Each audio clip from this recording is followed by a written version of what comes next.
O Patrick é muito direto. O Patrick é muito um posicionamento mais mental do que só de voz. Mental, ok. É porque é retirar uns quantos neurónios que eu possa ter a mais, baixar o tom e torná-lo infantil ao ponto de ser um bebê grande a falar. Mas tem que se tirar aquele neurónio ali um bocadinho a mais e ficar bem, e cá para baixo, bem lento. A gelatina azul é um bocadinho mais apoiada, é isto. Não, Susan, eu quero muito que... A gelatina... Eu estou tão nervoso. Ok, é um bocadinho mais... O outro é mais infantil. Este é só mais... Mais nervoso. Não, mais nervoso e sem cérebro totalmente. Porque realmente ele não tem lá nada. Mais de 20 anos de dobragens, centenas de personagens no currículo e a contar, Mário Bomba já emprestou a voz a séries desde SpongeBob, Yu-Gi-Oh!, Naruto, Os Feiticeiros de Waverly Place, ao Canal Panda, entre tantas outras. E permanece, até aos dias de hoje, a falar para os bonecos. O meu nome é Tomás Delfim, era uma voz.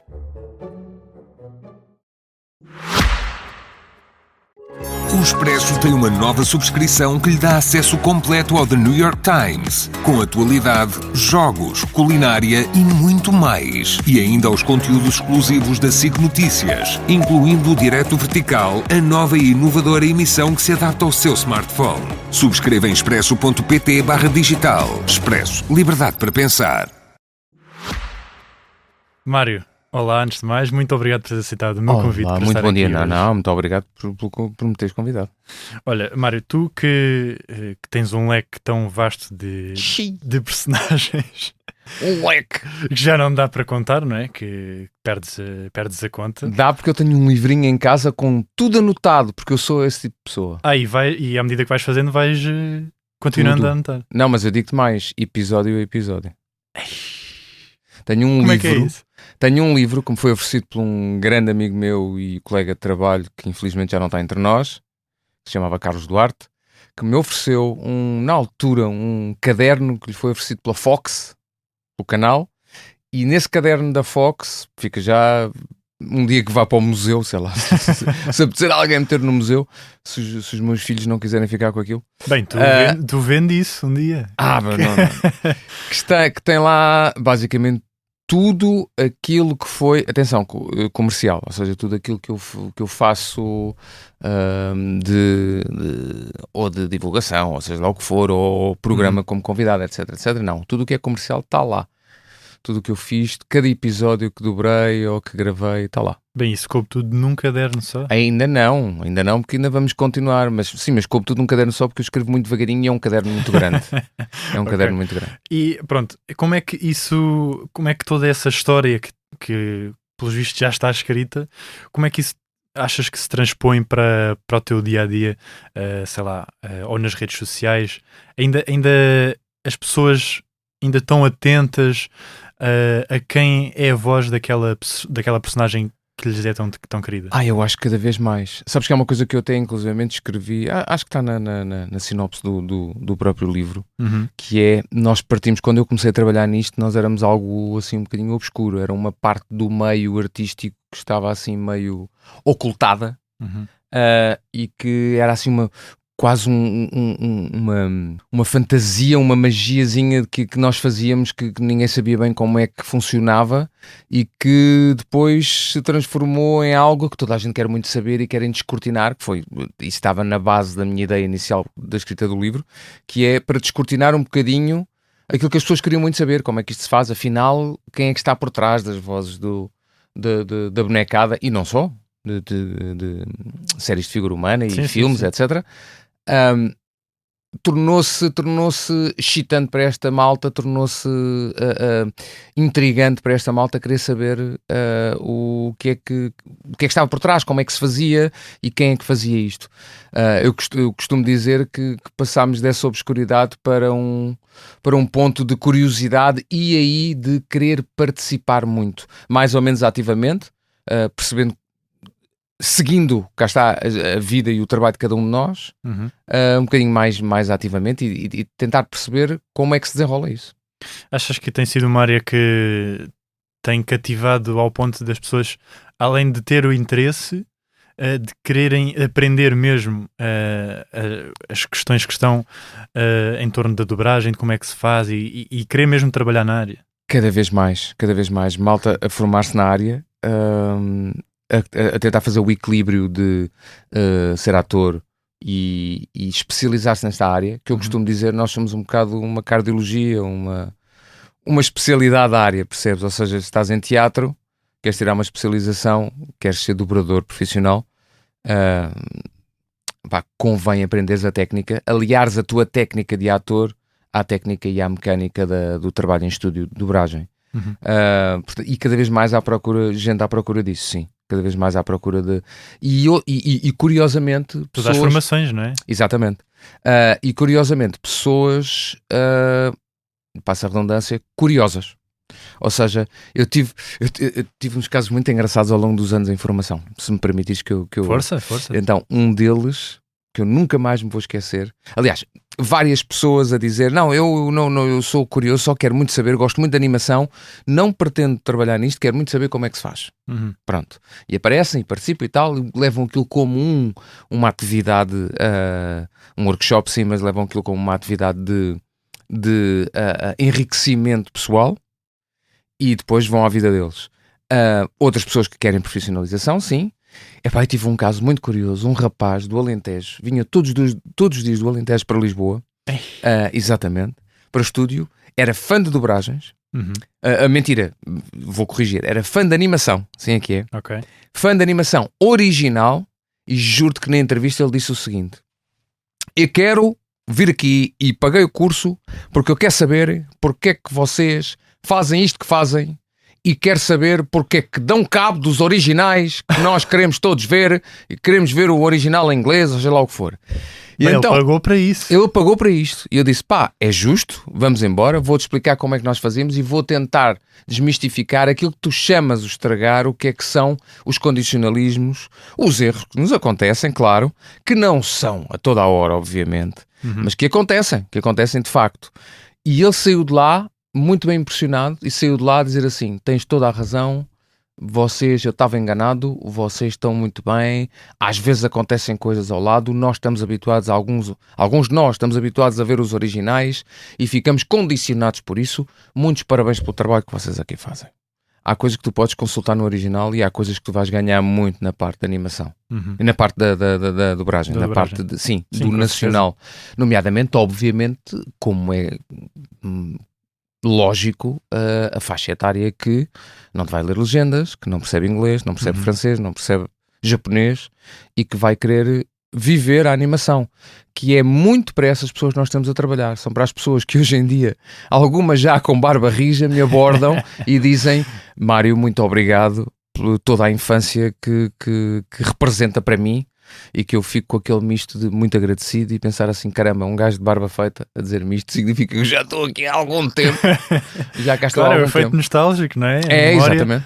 Tu estás presente na memória de milhares de portugueses, não é? E há uma coisa que eu não me esqueço, se me permites, num daqueles eventos, houve uma altura que eu era muito convidado, hoje em dia eu acho que há menos, mas eu era muito convidado numa dada altura para os eventos, as Comic-Cons da vida e os Anipops, as convenções de cultura pop. E eles pediam sempre um painel de dobradores e tal, para a gente estar lá, falar com as pessoas e tal, ensinar umas coisas e não sei. E para conversar, para conviver. E eu acho muitíssimo bem. E houve uma altura que estavam duas miúdas na fila para falar connosco. E nunca mais me esqueço, era eu e a Cristina Cavalinhos ao meu lado. Para quem não conhece, por exemplo, Dragon Ball. Outra mítica dobradora. E estávamos lá e essas duas miúdas estavam a chegar à vez delas e uma chorava copiosamente, caíam-lhe as lágrimas pela cara abaixo. E eu e ela resolvemos tipo desmistificar um bocadinho aquilo e resolvemos acalmar um bocadinho ali o esquema e brincámos, olha que nós não somos nenhuma banda também, vamos com calma, está bem. Eu na altura, vê lá o tempo que isto foi, acho que disse qualquer coisa do estilo, nós não somos os Tokyo Hotel, calma. vê lá os anos que isto já foi. Podes-te acalmar e tal. E ela sorriu, acalmou um bocadinho e a miúda que estava ao lado é que respondeu, a amiga dela é que respondeu, que disse assim, vocês às vezes não sei se compreendem, a vossa voz significa a nossa infância. E eu esta coisa ficou na minha cabeça, Tomás, eu nunca mais me esqueci disto, porque mais do que tudo, porque nós às tantas temos na cabeça, nós somos entretenimento, mas não somos só. Nós estamos a formar personalidades, estamos a ajudar a formar personalidades, estamos a ajudar a construir caráteres, percebes? E eu acho isto uma responsabilização enorme que acho que todos nós devemos ter presente. E foram estas duas pessoas que na altura que me deram assim um chocalhanço para isto. E eu fiquei a pensar, ok, não estamos só a entreter pessoas, estamos a ajudá-las a crescer e a construir-se enquanto pessoas. É porque são memórias que ficam muito enraizadas, não é? Que depois claro. ficam conectadas com eus muito que já podem estar muito lá atrás e que trazem muitas memórias positivas, não é? Exatamente. E não só, e às vezes infelizmente maneiras humildemente de colmatar memórias infelizes. Pessoas, famílias destruturadas, e tu também conheci pessoas que a única companhia e apoio que tinham era aqueles momentos em que estavam a ver os desenhos animados. E que é para mim uma responsabilização ainda maior. Olha, tu começaste a tua carreira ali por volta do fim da década de 90, não é? Sim. Primeiro casting de dobragens 98, primeira série 99. Então já tens alguns aninhos, não é? Alguma coisinha assim. Pronto. Consegues destacar assim qual é que seria a personagem que te vem logo à cabeça quando falamos assim neste início das dobragens? Bem, então agora vamos por partes. Que me vem à cabeça de destaque ou que me vem à cabeça de significância para mim? De significância. Significância, então eu tenho que dizer o Gaara do Naruto. Porque foi a única personagem que eu tive que interromper uma gravação para chorar. Tenso. Em que o técnico de som me pergunta, está tudo bem? E eu digo, dá-me só um bocadinho que eu preciso de um bocadinho para mim. Eu não quero dar spoiler. Spoiler alert. Exato. Mas há um episódio do Gaara em que ele fala da infância dele. Rebentou comigo. Porque ele tinha que chorar durante a cena dele. E pronto, e eu entrei por aí, fiz o trabalho e depois tive que descompensei-me e tive que recuperar um bocadinho. Isso é uma ótima história. Gaara, sim. Uma ótima história. Se estiverem interessados qual é o contexto da história, depois peçam-me, contactem-me qualquer coisa, porque eu não quero fazer um spoiler tão grande, porque pode haver ainda alguém que não tenha visto Naruto e que queira ver. E tu na altura, para fazeres agora falando no Gaara, tu quão é que mudavas a tua voz para chegares lá? Depende, nesta altura mudava um bocadinho para a velada jovem, porque ele era miúdo quando estava a dizer isto. Depois o Gaara, numa temporada mais tarde, vem para adulto e é uma voz velada mais constante, porque o Gaara é aquela personagem fria. Ele é muito frio, calculista, e nós no início ele é vilão, não é? Porque nós não percebemos de onde é que ele vem até o tal episódio que nós percebemos de onde é que ele vem. E as pessoas ainda te reconhecem como, ou seja, pessoas que viram o Naruto ainda te abordam como sendo o Gaara? Sim, mas é mais residual, sabes? Por isso é que eu te perguntei personagem de destaque ou personagem de importância para mim. Ok, então e de destaque qual é que... Jiraiya, do Naruto, Jiraiya.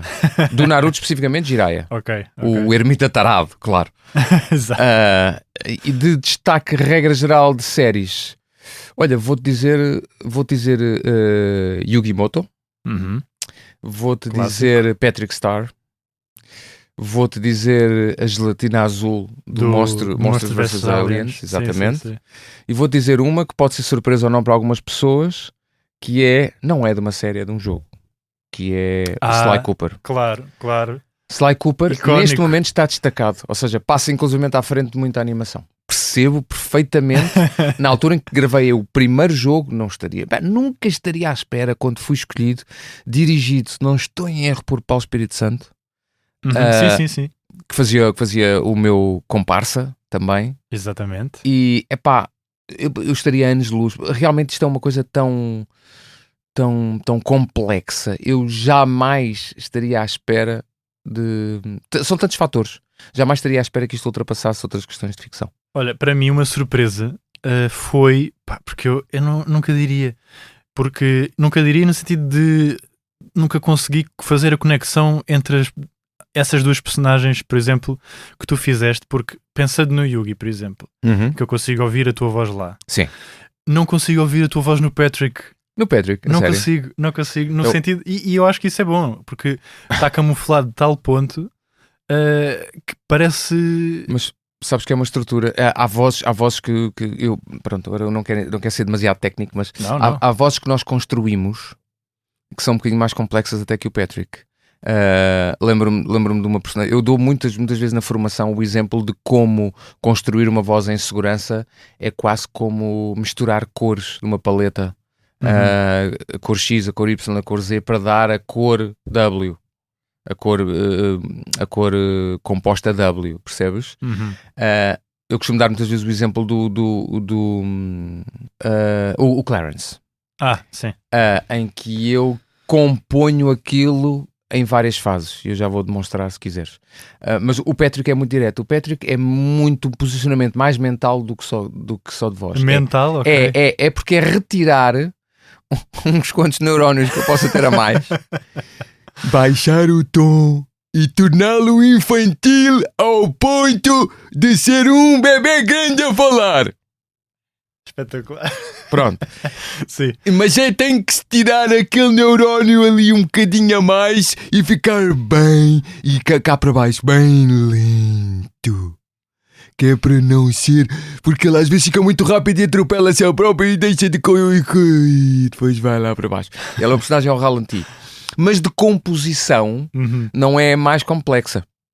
Okay. O Clarence, por exemplo, teve várias fases. Sim. A direção de dobragem da série, na altura o Rui de Sá, é que me disse, olha, ele é um miúdo muito bom coração, muito totó, muito nerdzinho, muito inocente, mas principalmente bom coração. Sim. E então fomos para aqui, para a Glote, em que arredondou um bocadinho, mas ainda estava muito adulto e muito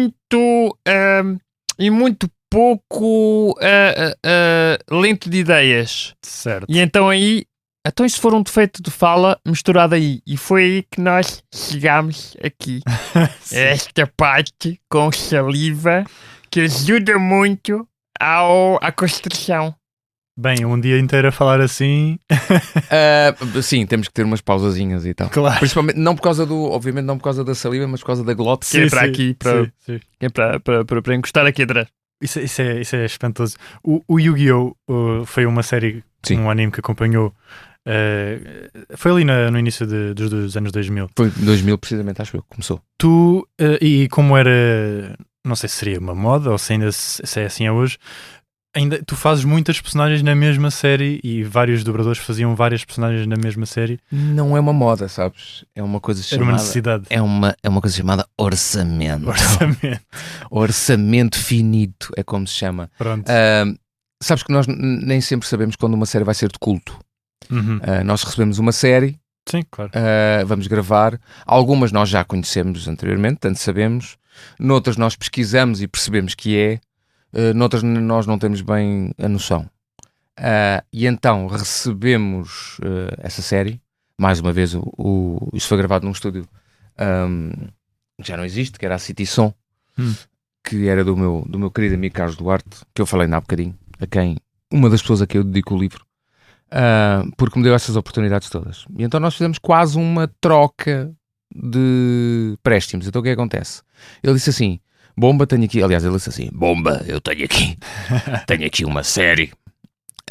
Ele estava a começar em dobragens. Ele estava a começar a trabalhar no estúdio dele em dobragens. Portanto, ele pediu a minha ajuda. Eu não sei como é que é tratar disto, não sei como é que é de estrutura, não sei de quê. Vem-me ajudar. Está bem. Eu não dirigi a série, oficialmente, mas ajudei muito a estruturar o início. E, a dada altura, percebemos que a minha voz podia ser indicada para o principal. E foi por aí que fomos. E gravámos, e aquilo, e o resto é história, pronto, e a série saltou para a ribalta.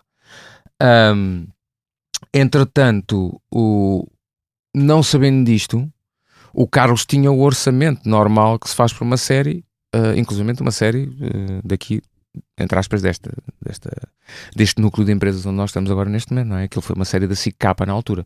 Sim, pronto. Sim. E na altura foi orçamentado de uma determinada maneira, o que implicava um certo número de atores. Para teres uma ideia, eu que dobrei Naruto, as séries todas, e dirigi as duas últimas, quantas personagens ao todo tu dirias, assim, muito por alto, que toda a série Naruto tem? Nem faço ideia. Pá, largas centenas, correto? Sim. Pronto.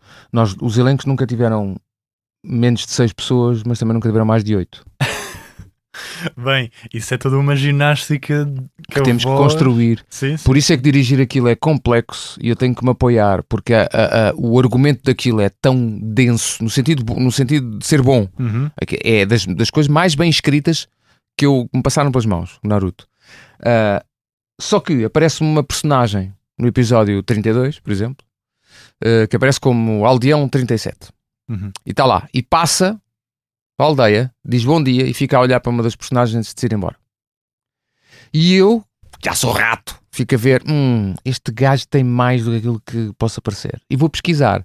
Pois é, e o Aldeão 37, o episódio 32, vem-se a revelar que é o pai de não sei de quem, que passa a ser o principal a partir do episódio 49. Ok, sim.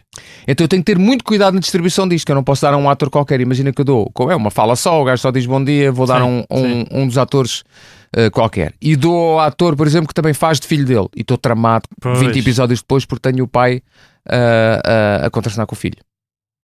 Percebes? Uhum. Portanto, tudo isto aqui tem que ser muito bem pensadinho e muito bem estruturado. Em algumas séries não temos tanto alcance de pesquisa, não há tanta documentação, não há tanta maneira de saber. E nós temos que nos adaptar à medida que aquilo vai sendo feito, não é? Claro. Tu há pouco falavas da questão da importância que as pessoas atribuíam depois à voz por ouvi-la em períodos muito tenros da infância, e uma das vozes que tu fizeste, que não foi necessariamente de um boneco, foi a do canal Panda. Sim. Que foi ali, diria 2005, 2006, começaste ali a... Eu julgo, tu estás certíssimo, eu teria que consultar, cá está, o Foi meu mais caderno, ou menos aí. teria que consultar o meu caderno, mas foi por volta de 2006, só que não foi assim tão direto, porque havia uma voz anterior. Certo. Acho que até houve mais que uma, houve umas 2 ou 3 antes. Pronto, Sim. A questão é essa, que houve uma voz anterior e depois houve várias que se alternavam, das quais eu fazia parte. Chegou a ser feito por Quimbé, chegou a ser feito por, acho que ocasionalmente também pelo Tiago Retré, e eu fazia algumas. Ou seja, basicamente era, quando não estavam disponível, fazia outro. Mas uma dada altura quiseram fechar um bocadinho aquilo e fizeram casting dentro das pessoas que já tinham feito aquilo, e Espanha optou pela minha voz. E a partir daí, julgo que eu vou arriscar dizer, a partir de 2007, 2008, passou a ser uma voz só, que era a minha, até hoje. E como é que isso, ou seja, tu gravavas, ainda gravas a tua voz para lá? Ou são coisas que já são... Não, ainda gravo. Ainda gravo, várias vezes por mês ainda gravo. Tipo o quê, por exemplo? Cada vez que há uma nova programação, um novo horário, um novo passatempo, eu tenho que gravar. Cada vez que dizem que olha, a Patrulha Pata vai a nova temporada, temporada 7 da Patrulha Pata, vai começar a dar às 9h30 de segunda a sexta. Eu tenho que ir lá gravar. Patrulha Pata, novos episódios, todos os dias às 7h30 no canal Panda.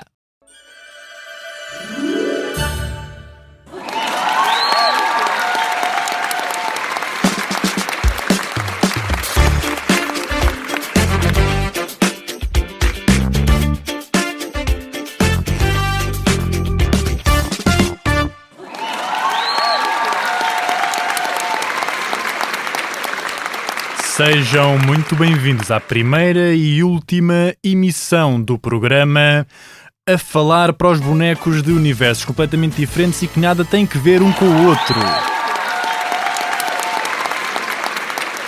Hoje temos 2 convidados improváveis. De um lado, diretamente vindo do fundo do mar, Patrick Estrela. Oi, oi! Do outro, mestre dos duelos Yugi Moto. Saudações. Olá! Isto é um concurso de comida? Não, eu acho que é uma entrevista. Ainda bem, eu já comi antes de vir. Yugi, começo por ti. Como é que apresentarias o teu mundo ao Patrick? Bem, eu faço duelos com cartas que invocam monstros, magia e estratégias para vencer. Cartas? Eu também tenho cartas, mas eu nunca as abro. Não é bem isso. Patrick, e tu como é que explicarias a tua vida ao Yugi? Eu vivo debaixo de uma pedra. Isso é literal? Sim, é uma pedra muito confortável. Às vezes cai-me em cima, mas eu já me habituei. No meu mundo isso seria perigoso. E no meu também. Yugi, achas que o Patrick seria um bom duelista? Bem, ele tem um estilo imprevisível. Eu sou a estrela do mar mais imprevisível de Bikini Bottom. Foi o SpongeBob quem me ensinou. Patrick, se tivesses que escolher uma carta, qual seria? Uma sanduíche. Isso não é uma carta. Devia ser. Calma. Uma última pergunta para os dois. O que é ser forte? Ser forte é acreditar em ti mesmo, mesmo quando estás sozinho. Ser forte é conseguir abrir um frasco de picles. Sabes que mais? Isso também é difícil. Eu consigo. Às vezes. Bom, e assim terminamos esta estranhamente inspiradora entrevista desta primeira e última emissão do programa A Falar para os Bonecos de universos completamente distintos e que nada têm a ver um com o outro.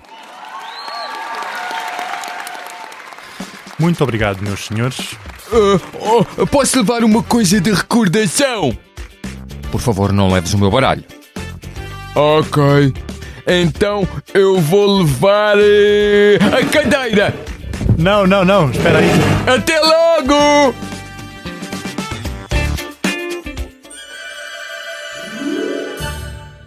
Há uma ligeira nuance, por exemplo, dele para a gelatina azul. A gelatina azul também é. A gelatina azul é um bocadinho mais apoiada, é isto. Não, Susan, eu quero muito que. A gelatina. Eu estou tão nervoso.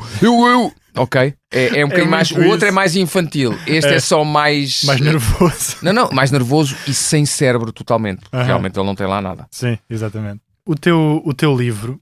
Sim. Que tem um nome espetacular. Que Sim. Quando eu vi, eu pensei, isto era um nome incrível para o meu podcast. Eu roubei-te o nome do podcast. Não me roubaste. Mas quando eu fui ver, quando eu estava à procura do nome, vi o teu livro e era um nome espetacular.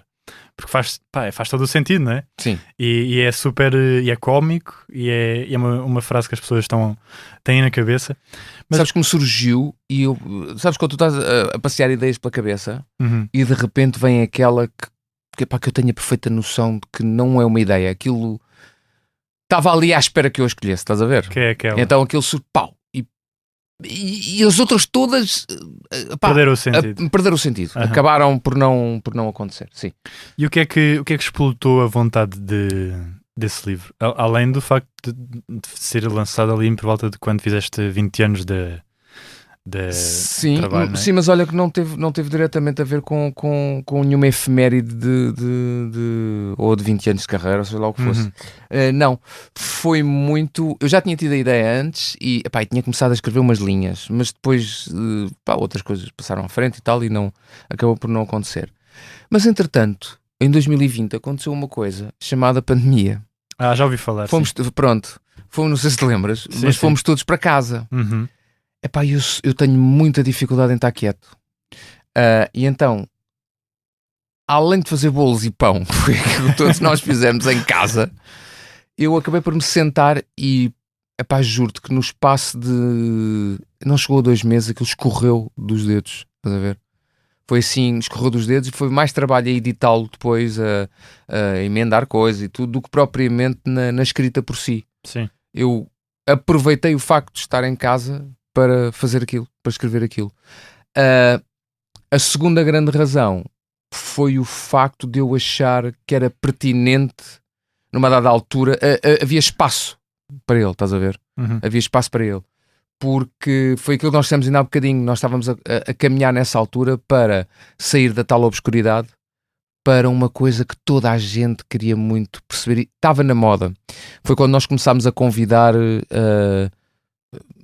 todo o tipo de colegas de trabalho que não fazem diretamente dobragem, mas que trabalham no meio, e começámos a convidar os chamados VIP Talents, né? Começámos a chamar os colegas que gostariam todos muito e gostam todos muito de ter participações. Portanto, nessa pequena altura em que tudo se transforma, cá está, de uma faceta escondida, de uma parte quase enteada do meio, estás a ver? Quase filho adotado, que passa para a frente para algo fascinante, algo que desperta curiosidades, percebes? Que toda a gente quer saber como é que foi feito aquele blockbuster de verão ou aquele blockbuster de Natal. E então calhou nessa altura, eu achei que era pertinente também para isso. Pá, em quarto lugar, eu pesquisei, aliás, em terceiro, se tiverem a contar bem, em terceiro lugar, eu pesquisei e não havia nada disto. Em Portugal, obviamente, era fácil perceber que não havia mais nenhum livro desses em Portugal. E pela minha pesquisa, corrijam-me lá em casa se eu estiver errado e mandem-me referências, acho que não havia mais nada nesta índole escrito em língua portuguesa, portanto nem sequer no Brasil, que eu andei a pesquisar e não vi lá nada. Há algumas coisas em inglês, sim, mas na língua portuguesa eu acho, corrijam-me cá está se eu estiver errado, acho que é o único livro que se possa chamar um manual. Não é muito técnico, não é um registro de vida, não são as minhas memórias, porque eu, primeiro, quem sou eu para estar a escrever memórias, em segundo lugar... E as memórias já estão escritas lá no tal caderno, não é? Pois. Além disso. E além disso, quem sou eu também para presumir agora vou ser um bocadinho menos humilde, pá, quem sou eu para presumir que as minhas memórias já estão todas, acho que ainda tenho um bocado para dar, para estar a escrever memórias já. Portanto, não é por aí, eu associo a minha experiência pessoal com alguma questão muito leve técnica de como é que aquilo é feito, é pá, com o dia-a-dia. É uma espécie de caderno diário, percebes? Associado a um dobrador que todos os dias vai para lá, todos os dias vai para lá, todos os dias vai fazer aquilo. Ainda sentes que vais com o mesmo sentimento que ias já quando começaste a ganhar gosto? Não, e vou-te dizer porquê. Não vou com o mesmo gosto, vou com mais ainda. E vou-te dizer porque é que vou com mais. Costuma-se dizer que os bens escassos são os mais caros, os mais apreciados. Nós estamos numa fase da vida em que esse tipo de trabalho está a escassear, por várias razões técnicas, razões de mercado, está a escassear bastante. Não se dobra a quantidade que se dobrava há 15 anos ou há 10 anos. Pela questão de orçamentos e financeira que estavas a falar há pouco? Ou... Epá, eu tenho uma teoria que eu vou colocar aqui, mas que não sei se é verdadeira ou não. Nós nunca recuperámos bem da pandemia. E a parte de inteligência artificial está obviamente a ter impacto. Que antes que achem que eu sou anti-progresso, não sou, acho que deve ser regulamentada, não é? Nós temos que fazer alguma coisa do ponto de vista de proteção jurídico-legal para isto. Temos que legislar sobre isso. Os Estados Unidos já avançaram, o Brasil também está em cima do acontecimento, nós estamos um bocadinho a dormir ainda. Mas muito causado por essas questões tecnológicas e de progresso, julgo haver menos trabalho nesse sentido, sim. Mas que impacto é que achas que as inteligências artificiais podem ter, já estar a ter ou podem ainda vir a ter, é mesmo na questão da substituição de voz, ou é ainda por um trabalho mais de bastidor, digamos assim? Então, há uma questão chamada localização, que é, hoje em dia, o Brad Pitt faz um filme, seja de animação, seja outro qualquer, faz um filme, e esse filme imediatamente, através da inteligência artificial, pode ser apresentado nas suas versões internacionais todas. Ou seja, tu colocas com o timbre do Brad Pitt, o Brad Pitt a falar em inglês, em italiano, em francês, em alemão, em japonês, em português, em espanhol. A partir desse momento, o que eu creio é que ainda é caro fazer isso. Creio. Mas a partir desse momento, quer dizer, julgo que terá que ter algum impacto sempre, não é? Não quer dizer que haja uma substituição, não quer dizer que nós vamos acabar, mas o que quer dizer é que tem um impacto com certeza no mercado de dobragens, que era riquíssimo, havia muita coisa a ser feita, nós dobramos muito e bem. Não dobramos, por exemplo, tanto como os espanhóis, não é? Que dobram tudo. E como os brasileiros também. E como os brasileiros, que dobram tudo. Não dobramos como os franceses, que eu posso dizer que para mim é um bocadinho o que eu conheço, é o mercado, é o tipo de mercado ideal. Porquê? Os franceses têm dupla versão para tudo. Tu vais ao cinema e tens sempre sala 1, a versão original, sala 2, a versão dobrada francês. Tudo. Okay. para tudo. Quando eu digo tudo, é tudo. Espanhóis têm tudo em versão espanhola. Pronto, dobram tudo. Nós dobramos alguma coisa, ainda agarrados um bocadinho à noção de faixa etária. Quem é o target? O target é, ok, dos 7 aos 12, vamos dobrar. Quem é o target? É mais velhinhos. Então se calhar vamos pensar 2 vezes, vamos legendar ou vamos não sei o quê. Um exemplo clássico disso é o Harry Potter. Sim. O Harry Potter perdeu a meio. Perdeu a meio. Porquê? Porque eles crescem, o assunto cresce. Has de reparar que os 2 últimos filmes são muito mais dark. Sim. Os 3 últimos até são muito mais dark do que o início. Completamente. Portanto, baseado nessa estrutura que nós temos, nesse mercado que nós temos, os primeiros dobraram-se e os últimos já não. Mas depende muito também de cá está do produto que é e da plataforma que é e dos canais que são. Disney, por exemplo, eu acho que tem toda a lógica tu dobrares o máximo do produto possível, seja ele animação ou figura humana. Estás a ver? Um canal como Nickelodeon, que também tem produto de animação e produto de imagem real. Sim. Acho que tem toda a lógica. Ser tudo dobrado, o target é infantil-juvenil. Portanto, cá está, depende do produto, percebes? Depende do produto. Claro. Eu acho que nós devíamos estar encaixados ali onde está, mas estamos muito longe disso. Encaixados ali onde está o mercado francês. As coisas todas que possam remotamente interessar, tudo ter 2 versões. Claro. Tu vais ao cinema e o mesmo cinema ter 2 salas dedicadas ao filme que tu queres ver, seja na versão original por uma sala, seja na versão dobrada para outra sala. Até porque devo-te dizer que nós temos uma qualidade de dobragem, historicamente uma qualidade de dobragem invejável, superior a muita indústria maior em tamanho, em estrutura e em dinheiro, europeia e não europeia. A dobragem portuguesa é superior em qualidade, em mestria, em precisão, do que muitas outras. Dou-te o exemplo, o Rei Leão original, o de 94, o primeiro. Sim. Que, para quem não sabe, foi a primeira a ser dobrada. A primeira longa-metragem de animação a ser dobrada em versão portuguesa de Portugal. Antes disso, quem é que não se lembra de ver as longas-metragens todas a versão brasileira? Nós vimos a versão brasileira de tudo em longa-metragem. O Rei Leão foi considerado, na sua dobragem, Portugal já dobrava séries na altura. Não dobrava, era longas. Então tínhamos uma boa escola já. Foi considerada a segunda melhor versão do mundo. Temos essa qualidade. Nós temos essa qualidade. E temos excelentes profissionais. E temos pessoas que aprenderam, na altura em que quando eu comecei, que ainda não havia formação, aprenderam da melhor maneira possível, fazendo. Sendo chamado, indo todos nervosos para estúdio. Na altura gravava-se em grupo ainda. Em grupo, sim. E tu gravavas com aquele cromo que tu sempre seguiste quando eras tu miúdo a ver animação e vais gravar ao lado de um João Perry, vais gravar ao lado de uma Merlina Duarte, vais gravar ao lado de quem tu quiseres daquela altura. E vais todo tremeliques tentar não te enganar a gravar em grupo com aquelas pessoas. Pois, depois que cada engano naquela altura pesava mais, porque depois tinha que meu se querido, repetir, tinha né? que voltar atrás. Pois, sim. Estamos a falar da altura da pescadinha, que era uma fita magnética, Sim. tinha literalmente que separar, cortar, emendar e tudo quando havia um engano. Sim. Tu na altura demoravas dias para fazer um episódio. Já hoje já sim, não. Hoje já não. Tu hoje um dobrador experiente de uma série regular num canal independente qualquer, uma série de animação standard de 22 minutos, que é o 22 minutos que é o que tem. Então uma série standard, a menos que sejas o protagonista que tenha uma carga de texto enorme, se tu fores um alegre secundário com mais alguns eventuais, espera-se que tu num período faças 5 episódios pelo menos. Pois, já. Série de 22 minutos, 10 minutos mais. Sim, claro. Sim, espera-se que tu, numa manhã, uma tarde, um período. Quando nós dizemos um período, é uma manhã, uma tarde. Sim. Espera-se que faças assim uns 5 episódios. E feedback do A Falar para o Boneco? Que público é que esse livro te trouxe?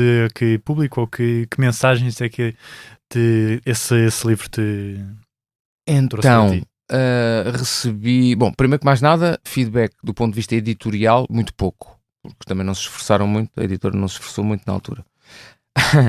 Um desabafo. Ok. Portanto, teve ali algum destaque durante um tempo nas lojas, nas livrarias dedicadas, mas depois aquilo perdeu-se. Não arriscaram muito.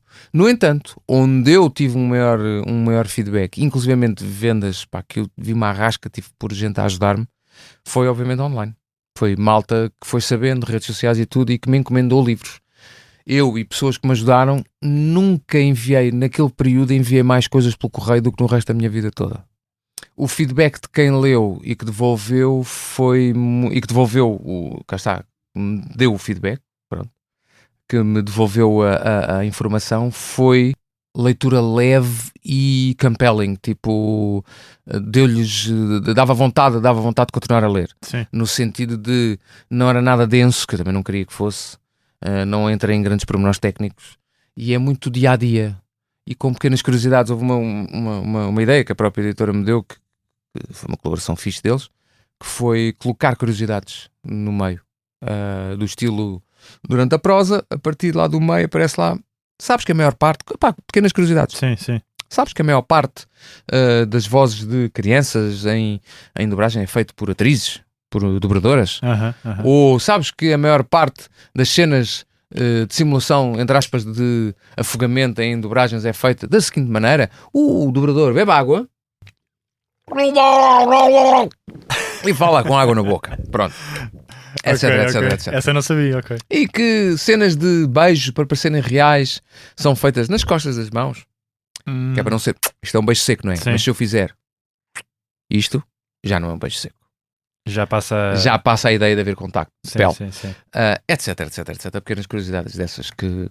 Também vão agarrando depois quem está a ler. Sim, acaba por transportá-los a quer ver mais este capítulo, quer ler mais este capítulo, etc. E depois tem aquela guideline, sugestões, como agir num casting, ou sugestão...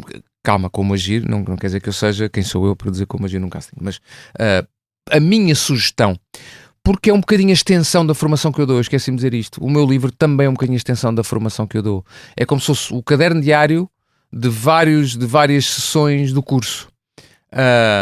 Portanto, conselhos que eu dou lá, eu dou aqui, e aquilo que eu digo e aquilo que eu digo no início de cada curso é: isto não pensem nisto como, eu não sou professor, eu não sou o vosso professor, não pensem nisto como aulas. Isto é a partilha do meu método que me serviu durante estes 20 e tal anos. Poderá haver outros métodos, nunca será muito diferente, porque a parte técnica é estanque, não é? É o que é. Certo. Mas a minha abordagem é aquilo que eu tento partilhar. E aquilo que eu vos peço não é que copiem. É, se vos servir, ótimo, usem. Se não, que sirva como bitola, experimentem. Não me habituo tanto a trabalhar assim, mas já sei que posso trabalhar assim. Posso trabalhar assim ou posso trabalhar assado. Pronto, mas tem como bitola já a minha maneira de fazer. Já tem como método comparativo. Portanto, o livro também é muito inspirado nisso. Logo, como é que eu me tento motivar em castings? Como é que eu me tento motivar para coisas que, caramba, eu sou um ser humano, sou inseguro numa data de coisas também. Como é que eu me tento motivar para coisas que me estressam um bocadinho mais? Eu, por exemplo, dizes-me assim: vais fazer aqui a nova longa metragem, blockbuster, não sei quê, os americanos vão estar a avaliar o teu trailer para perceber que sugestões é que dão para coisas. Eu não me enerva muito. Mas diz-me assim: olha, vais ter uma sessão de uma série, não tem que ser um grande blockbuster, uma série qualquer. Tens aqui uma sessão, vamos ter que marcar canções. E eu já é o teu ponto fraco. É o meu ponto fraco. Eu já vou assim naquela do vou cantar. Canto. Eu costumo dizer que canto para efeitos de estatística. Ponho lá, canta sim. Mas nem sempre encanta. Mas não encanta. Não encanta, exato. Depende muito da direção que eu tiver. Ou seja, tenho muito bons diretores. Sim, que é outro fator super importante. Exato, que sabem muito bem extrair o meu melhor e tranquilizar-me para isso. Tive uma vez que eu entrei nervosíssimo e ele olhou para mim: mas o que é que se passa? Eu sabes que eu não canto, não sei o quê. E a resposta dele foi maravilhosa, que foi: cantas, comigo cantas. E o que é facto é que cantei. E pronto, e correu bem. É uma questão mental, é uma questão de insegurança, com a direção consciente e com a direção atenciosa. Sim, vou lá, claro que sim. Mário, obrigado mais uma vez por teres vindo cá. Tomás, grande abraço, obrigado eu. Muito obrigado também a si desse lado por nos ter acompanhado nesta viagem ao passado. O meu nome é Tomás Delfim. Este podcast conta com a coordenação de Joana Beleza e João Martins, fotografia de Matilde Fieschi e direção de João Vieira Pereira. Não se esqueça de seguir o podcast na vossa plataforma favorita e, se tiverem alguma sugestão, enviem-nos para podcasts@empresa.pt. Era uma voz e continuará a ser.